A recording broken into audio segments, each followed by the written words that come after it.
ভারতীয় বিএসএফের শিশু নারীসহ বিভিন্ন ব্যক্তিকে পুশিং ঠেকাতে বাংলাদেশের ২৬ জেলার সীমান্তে বিপুল সংখ্যক বিজিবি সদস্য মোতায়েন করা হয়েছে। সীমান্তের বিভিন্ন জায়গায় স্থানীয় লোকজনও তাদের সহযোগিতা করছেন। এদিকে গত বুধবার থেকে শনিবার পর্যন্ত ৪ দিনে বিএসএফের ২১টি পুশিংয়ের ঘটনা সফল হতে দেয়নি বিজিবি।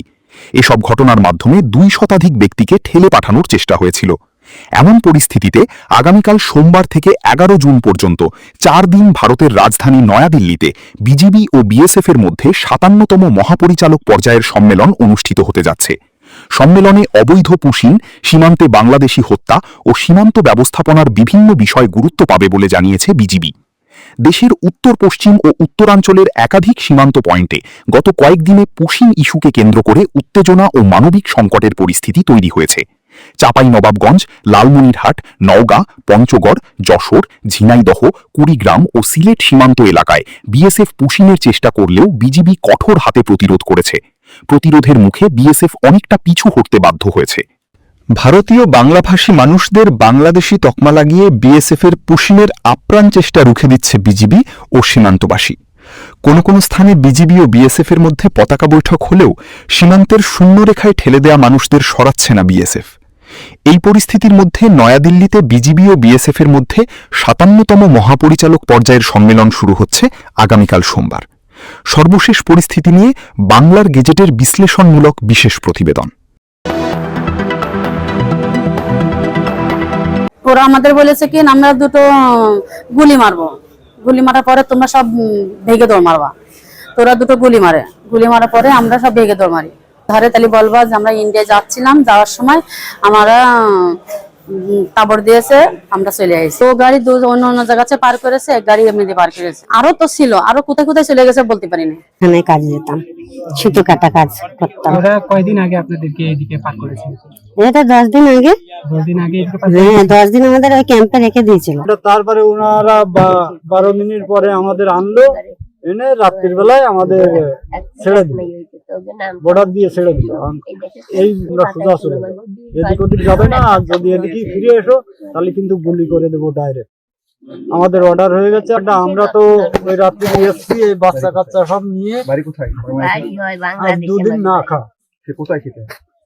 বিএসএফ এসব আইনি বিধির তোয়াক্কা না করে আইনি চ্যানেলের দীর্ঘসূত্রতা এড়াতে রাতের অন্ধকারে বা বাংলাদেশের সীমান্তরক্ষীদের চোখ ফাঁকি দিয়ে জোরপূর্বক পুশিংয়ের সংক্ষিপ্ত পথ বেছে নিচ্ছে। এই একতরফা নীতির কারণে সীমান্তের শূন্যরেখায় মানবিক সংকট আরও ঘনীভূত হচ্ছে।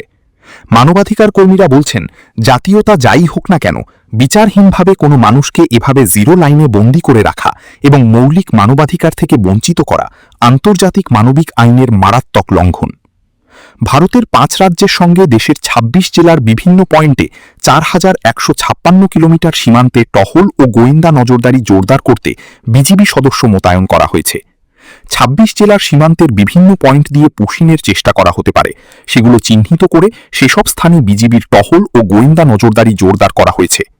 জেলাগুলো হল চুয়াডাঙ্গা, মেহেরপুর, যশোর, সাতক্ষীরা, কুষ্টিয়া, ঝিনাইদহ, ফেনী, মৌলভীবাজার, ময়মনসিংহ, নেত্রকোনা, লালমনিরহাট, কুড়িগ্রাম, খাগড়াছড়ি, ঠাকুরগাঁও, দিনাজপুর, জয়পুরহাট, কুমিল্লা, সিলেট, হবিগঞ্জ, সুনামগঞ্জ, চাঁপাইনবাবগঞ্জ, নওগাঁ, নীলফামারী, পঞ্চগড়, ব্রাহ্মণবাড়িয়া ও শেরপুর। অবৈধ অনুপ্রবেশ কোন প্রকার গ্রহণযোগ্য নয়।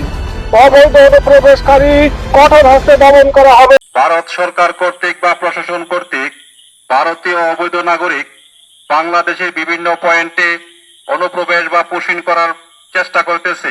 পুশিংয়ের ব্যাপারে কোনো তথ্য পাওয়ার সাথে সাথে বিজিবিকে তথ্য দিয়ে সহযোগিতা করবেন। প্রচারে 48/মিনাটিলা-ভিওপি।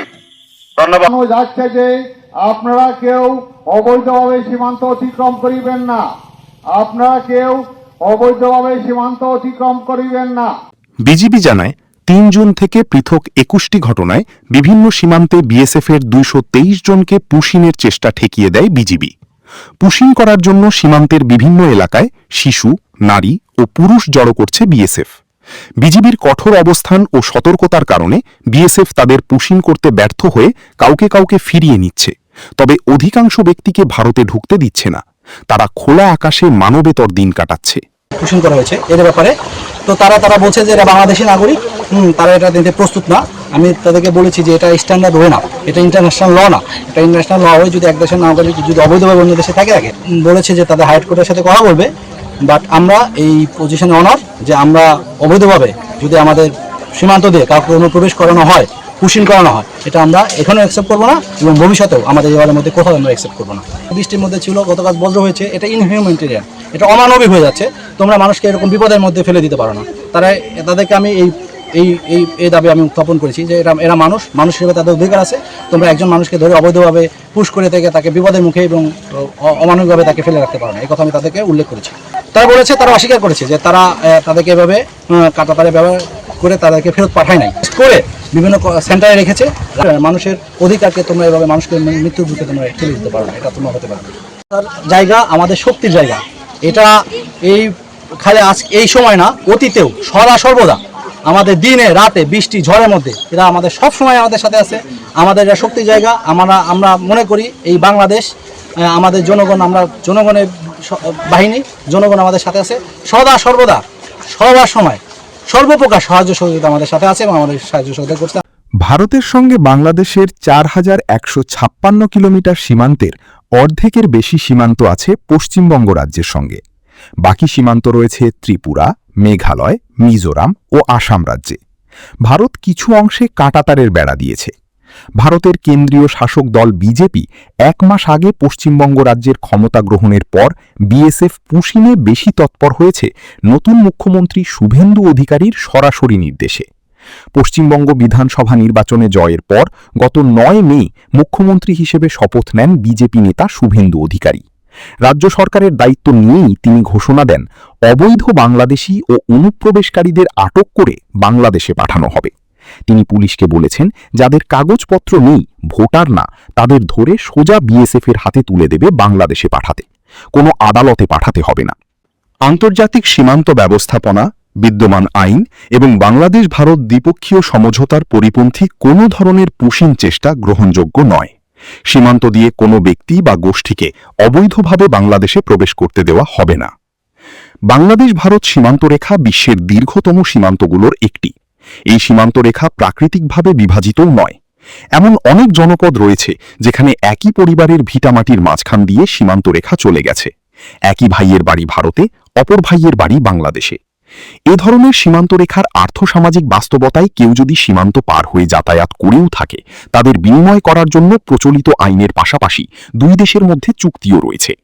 তার বদলে নো ম্যানস ল্যান্ডে ঠেলে দেওয়া কোনোভাবে গ্রহণযোগ্য হতে পারে না। বস্তুত কথিত পুশিনের মধ্য দিয়ে ভারত দ্বিগুণ মানবাধিকার লঙ্ঘন করছে। একদিকে কেবল ধর্মীয় পরিচয়ের কারণেই এসব মানুষের মানবাধিকারের তোয়াক্কা করছে না, অন্যদিকে প্রতিবেশী রাষ্ট্রের সঙ্গে গায়ের জোর দেখাচ্ছে। কেউ কেউ যদি সত্যিকার অর্থে বৈধ নথিপত্রহীন হয়েও থাকে, তাদের ডিপোর্ট করার সুনির্দিষ্ট আন্তর্জাতিক আইন রয়েছে। তার বদলে অন্য দেশে ঠেলে দেওয়ার অর্থ পায়ে পা দিয়ে ঝগড়া বাঁধানো। সন্দেহ নেই, বাংলাদেশ বিরোধী বাগাড়ম্বরে ভেসে আসাম ও পশ্চিমবঙ্গের বিধানসভা নির্বাচনে বিজেপির সাফল্য এতে ভূমিকা রাখছে। কিন্তু সীমান্তে পুশিন খোদ ভারতের জন্যই আগুন নিয়ে খেলার নামান্তর। কথাটা লিখেছে ভারতেরই ফ্রন্টলাইন ম্যাগাজিনে। কথিত পুশিনের ঘটনায় ভারত বাংলাদেশ সীমান্ত ১৯৭১ সালের পর রাজনৈতিকভাবে সবচেয়ে উত্তপ্ত হয়ে উঠছে বলে সতর্ক করে দিয়ে ফ্রন্টলাইন বলেছে, সীমান্ত নিয়ে বাগাড়ম্বর নির্বাচনে জয় এনে দিতে পারে এবং দৃশ্যমান পদক্ষেপের জন্য জনদাবিকে তুষ্ট করতে পারে, কিন্তু বাংলাদেশ নিছক প্রতিবেশী নয়, এটা পূর্ব দিকে ভারতের সবচেয়ে গুরুত্বপূর্ণ অংশীদার। উত্তর পূর্ব ভারতে যোগাযোগ ব্যবস্থা, আঞ্চলিক বাণিজ্য, জ্বালানি নিরাপত্তা, নদী ব্যবস্থাপনা, বঙ্গোপসাগরের কৌশলগত ভারসাম্য বাংলাদেশের সঙ্গে সম্পর্কিত। দেশের অভ্যন্তরে হাততালি কুড়ানোর জন্য প্রান্ত জুড়ে অস্থিরতা সৃষ্টির এই সীমান্ত নীতি বৃহত্তর জাতীয় স্বার্থকে উপেক্ষার ঝুঁকি তৈরি করে। তবে বাংলাভাষী ভারতীয়দের বাংলাদেশে পুশিনের চেষ্টা বিজিবি জওয়ানদের সাথে সাথে সীমান্তবাসীও পালা করে নজরদারি করছে। হঠাৎ শুনছি যে রাত ৩টার ধারে ওরা ৬ জন নাগরিক পার্কে দিয়েছে, আমাদের এলাকার মধ্যে ঢুকে দিয়েছে। তো আমরা ইন্ডিয়ার মধ্যে রাখেছি, আমরা প্রবেশ করতে দেবো না বাংলাদেশে। ভারতের বিএসএফ যে দিক দিয়ে জঙ্গল, সে দিক দিয়ে দেখা যাচ্ছে লোক আপনার পুশিং করছে। আমাদের বাংলাদেশ বর্ডার গার্ড বিজিপি জানতে পার সাথে সাথে তারা ঘটনাস্থলে আসে। সারা রাত বিজিবির সাথে থাকি, আমাদের কোম্পানি কমান্ডার ছিল আমাদের সাথে, ওরা গেট খুলে পার করে দিয়েছে, আমরা ইন্ডিয়ার মধ্যে আটকে দিয়েছি, আমরা বাংলাদেশে আসতে পারিনি। এইটা আমাদের জন্য অত্যন্ত অস্বস্তিকর। আমরা কোনোভাবে এই পুশিন মেনে নেব না। সেই ক্ষেত্রে যা কিছু করণীয় আমরা সবসময় বিজিবির পাশে আছি, দেশের পাশে আছি, দেশকে আমরা অত্যন্ত ভালোবাসি। দেশে এবার অবৈধ অনুপ্রবেশ কোনোভাবে আমরা মেনে নেব না। দেশের সার্বভৌমত্ব ও সীমান্ত নিরাপত্তা রক্ষায় বিজিবি সর্বদা দৃঢ় প্রতিজ্ঞ এবং যে কোনো পরিস্থিতি মোকাবেলায় প্রস্তুত রয়েছে। বাংলার গেজেট প্রতিবেদন।